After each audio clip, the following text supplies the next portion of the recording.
आदर्श teaching point भाई Rajesh sir channel पर आपका बिल्कुल स्वागत है।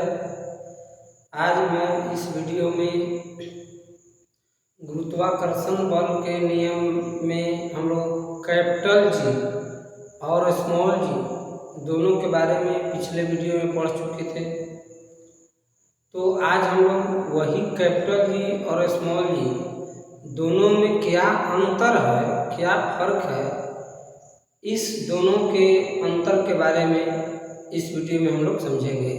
चलिए दोस्त, तो हम लोग देर न करें, हम लोग अपने क्लास को स्टार्ट करते हैं। तो सबसे पहले हम लोग इसमें हेडिंग लगा लेंगे कि गुरुत्वाकर्षण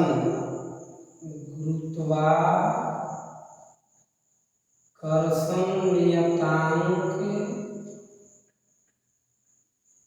कैपिटल जी और गुरुत्वीय त्वरण स्मॉल जी में अंतर डिफरेंस। तो ये दोनों के बारे में हम लोग पहले वीडियो में पढ़ चुके हैं और आज इन दोनों के बीच हम लोग अंतर करने जा रहे हैं। तो अंतर करने के लिए हम लोग दो पार्ट में इसको डिवाइड कर लेते हैं और डिवाइड करने के बाद इसमें हम लोग सबसे पहले गुण लिखेंगे, गुण प्रॉपर्टीज। इसका गुण क्या है, फिर हम लोग इस कॉलम को और थोड़ा इधर,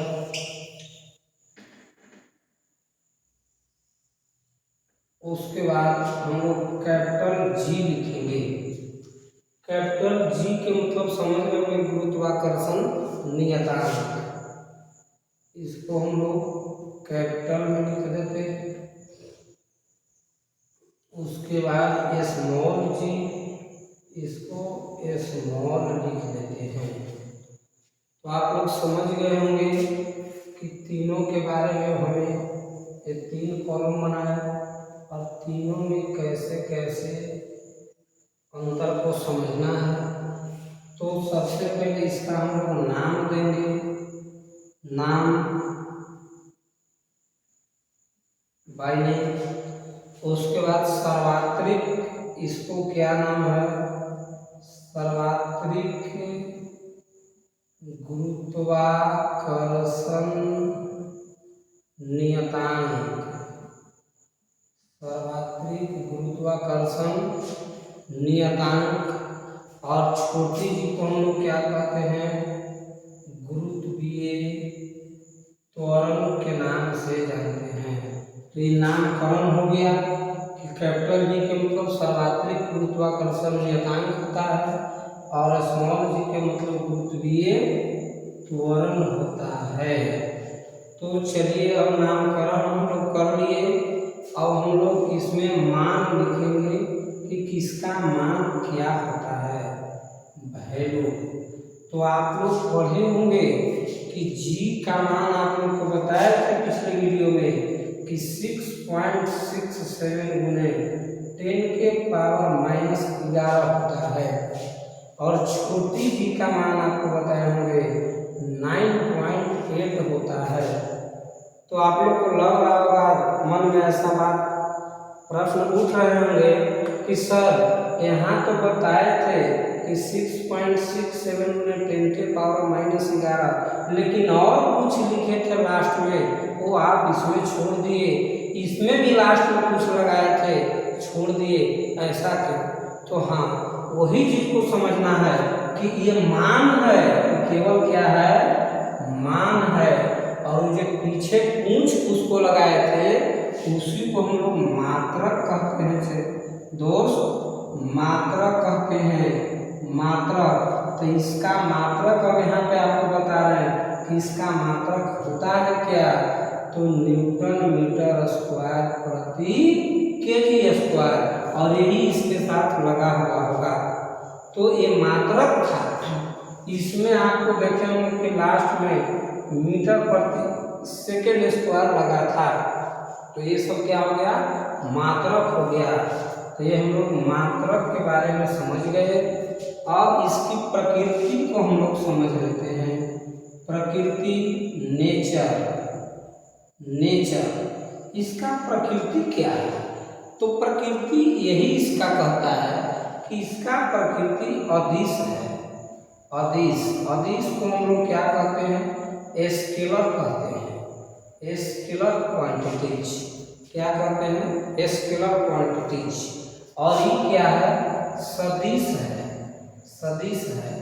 इसको हम लोग वेक्टर क्वांटिटी कहते हैं। तो कहिए कि सर अदिश क्यों हुआ और ये सदिश क्यों हुआ? तो बहुत अच्छा आपका प्रश्न है दोस्त कि अदिश इसलिए हुआ कि इसमें दिशा कभी, बताइए, नहीं बदलता है।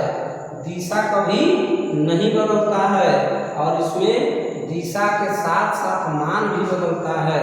जहाँ पे आपको बताया था पिछले वीडियो में कि ये छोटी जी, स्मॉल जी का मान अस्थाई नहीं होता है और ये हमेशा प्रत्येक स्थिति में बदलते रहता है। तो इसका दिशा और मान दोनों बदलता है, इसलिए ये सदिश हो गया। और ये अस्थाई होता है, कैपिटल की अस्थाई होता है, इसका मान कभी बदलता नहीं है, गति की दिशा भी कभी बदलता नहीं है, तो इसलिए यह अदिश राशि है। तो आप लोग समझ गए होंगे। और इसका स्थिरता लिख लेते हैं कि ये स्थिर कैसे कैसे होता है। तो इसका स्थिरता क्या है कि ये क्या है, कैपिटल की क्या है कि ब्रह्मांड में आपका ये हर जगह स्थिर रहेगा। ब्रह्मांड में हर जगह स्थिर रहेगा, कभी भी इसका मान बदलेगा नहीं। जबकि छोटी जी है, इसको स्थान जब बदलेंगे तो स्थान बदलने पर बदलता है, स्थान बदलने पर बदलता है। तो आप लोग समझ गए होंगे, सारे पॉइंट्स क्लियर हो गया होगा आप लोग को कि एक कैपिटल जी और स्मॉल जी दोनों के बीच क्या अंतर है। बहुत बढ़िया, इसको आप लोग नोट कर ले सकते हैं। ज़्यादा समय नहीं बर्बाद करेंगे, मात्र 1 मिनट के अंदर में इसको नोट करेंगे, फिर इसके आगे नेक्स्ट पॉइंट पे चर्चा करने वाले हैं। तो आप लोग नोट करते जाएं। आगे हम जिस पॉइंट पर हम लोग को चर्चा करना है उस पॉइंट के बारे में लिखते जा रहे हैं। मुक्त पतन के लिए समीकरण। मुक्त पतन के लिए गति के समीकरण। मुक्त पतन के लिए गति के समीकरण जो हम लोग पिछले वीडियो में मुक्त पतन पढ़े थे, फ्री फॉल, उसके गति के समीकरण के बारे में इसमें हम लोग चर्चा करेंगे। तो अब यहाँ पे हम लोग सामान्य त्वरण के रूप में पहले लिखेंगे कि एक नॉर्मल एक्सीलरेशन। समान त्वरण है क्या? तो समान त्वरण को हम लोग ए से डिनोट करते हैं, जबकि गुरुत्वीय त्वरण है,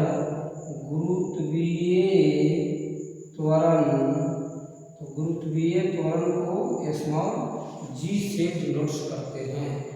अब इसके बाद आगे इसमें दूरी के बारे में पढ़ना है। तो दूरी को एस से और ऊंचाई को या गहराई को एच से डिनोट करते हैं। तो अब इसी से रिलेटेड हम लोग फार्मूला पढ़ेंगे कि क्या क्या फार्मूला होता है। तो हम लोग फार्मूला लिखेंगे V बराबर U प्लस GT होता है। V बराबर U प्लस GT होता है। नेक्स्ट फार्मूला आपका होता है H बराबर UT plus half GT square होता है। और नेक्स्ट तीसरा फार्मूला होता है आपका भी भी स्क्वायर बराबर यू स्क्वायर प्लस 2GH होता है। तो हम लोग इस मुक्त पतन से संबंधित गति के 3 समीकरण और तीनों समीकरण के लिए इम्पोर्टेंट एक फार्मूला है और यही इम्पोर्टेंट फार्मूला के माध्यम से हमें आगे न्यूमेरिकल बनाएंगे और न्यूमेरिकल बनाने में इसका मुख्य भूमिका रहेगा। तो आप समझ रहे होंगे कि U के मतलब होता है प्रारंभिक वेग, V के मतलब होता है अंतिम वेग, G के मतलब गुरुत्वीय त्वरण और T फॉर टाइम, टाइम मतलब समय, H for height, height means ऊंचाई या गहराई, U समझ गए इनिशियल वेलोसिटी है प्रारंभिक वेग और T टाइम हो गया, G गुरुत्वीय त्वरण है और T फॉर टाइम है, V फाइनल वेलोसिटी अंतिम वेग है, U इनिशियल वेलोसिटी प्रारंभिक वेग है और 2GH, G ग्रेविटेशनल फोर्स गुरुत्वीय त्वरण है ग्रेविटेशनल एक्सीलरेशन और H फॉर हाइट है। तो ये तीनों सूत्र को हम लोग को ध्यान में रखना होगा दोस्त, तब आगे हम लोग को न्यूमेरिकल बनाने में बहुत मदद पहुंचाएगा। तो चलिए थोड़ा सा अब हम लोग इधर आप नोट कर लेंगे, तो आगे आप लोग को कुछ ट्रिक बताने वाले हैं, जल्दी से इसको नोट करेंगे।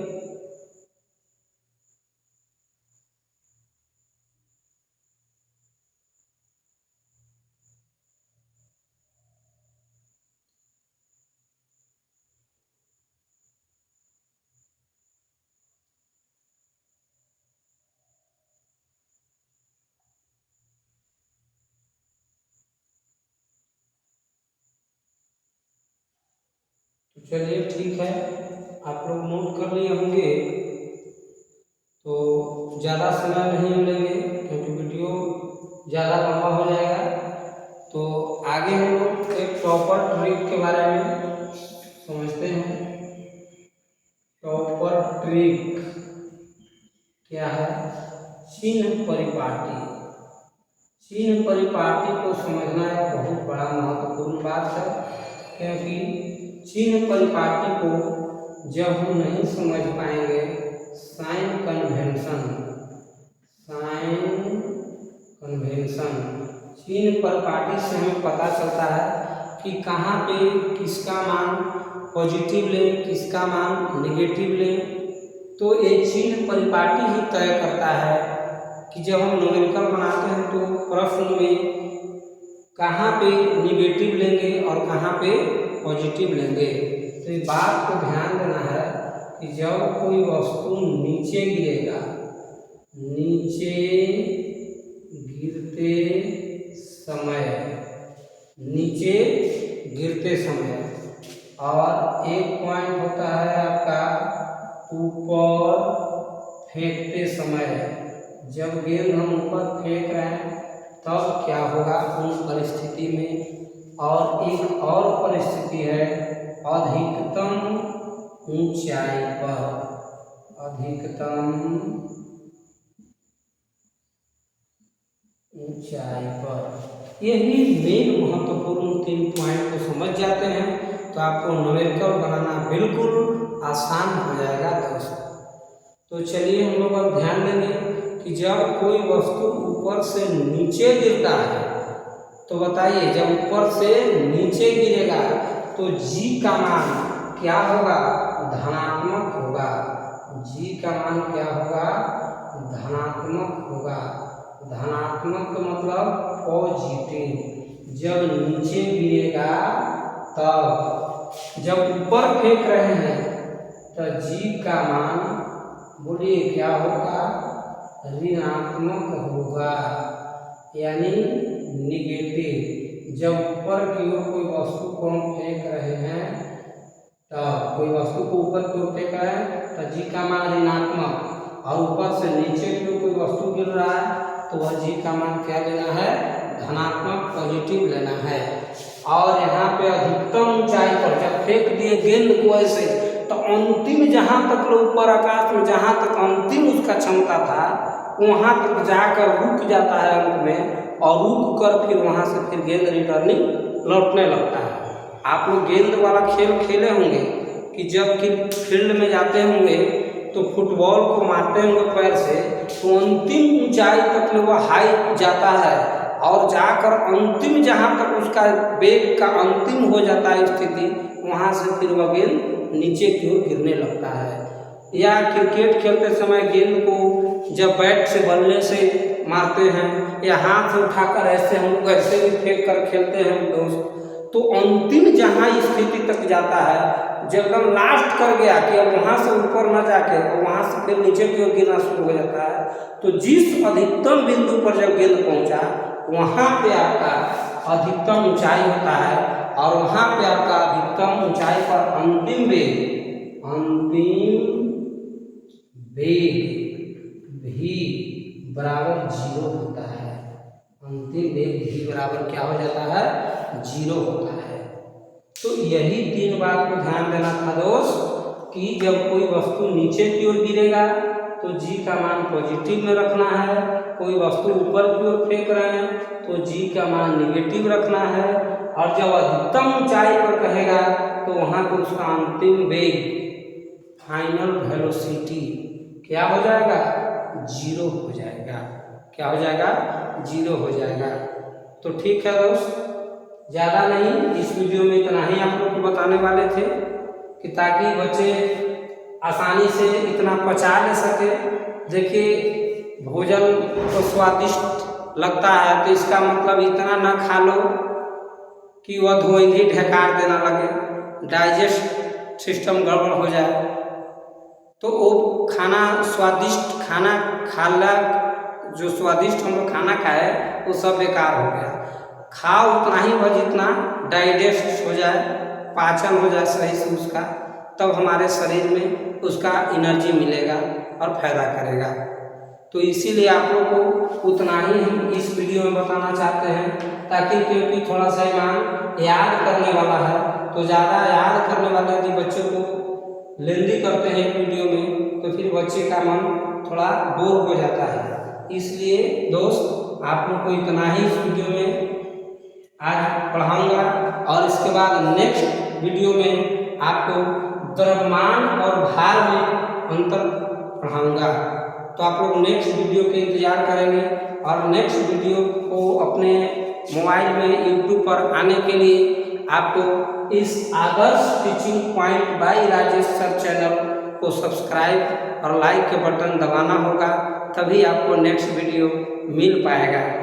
तो चलिए, आप लोग को यही दुलार प्यार हमको मन को आगे की ओर उत्साहित कर रहा है कि नहीं और आगे की ओर हम पढ़ाएं, और आप लोग को किसी प्रकार के दोस्त कमी या अच्छाई या बुराई जो भी हो वो कमेंट बॉक्स में ज़रूर लिखना, ताकि आपको मैं उस कमियों को आपके अंत तक ले, जहाँ तक अच्छाई हो सके वहाँ तक हम अच्छाई कर सके और कमियों को दूर कर सके। चलिए, थैंक यू, धन्यवाद।